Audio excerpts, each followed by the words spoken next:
From trash piling up around Havana to petrol rationing and even a lack of fuel for jetliners, Cuba may be weathering its worst economic crisis since the 1959 revolution, after a US oil blockade choked off supplies, leaving nearby Mexico to send in humanitarian aid.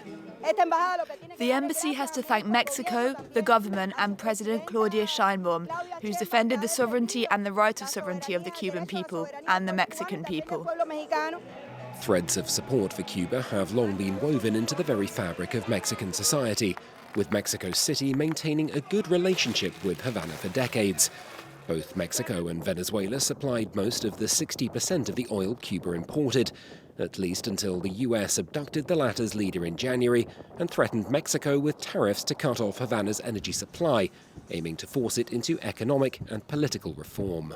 Cuba and us, we are talking. In the meantime, there's an embargo, there's no oil, there's no money, there's no anything.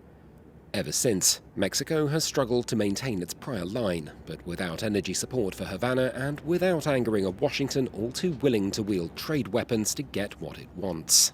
It's symbolic, it's important, and it's showing that Mexico is showing solidarity. But we must not fool ourselves.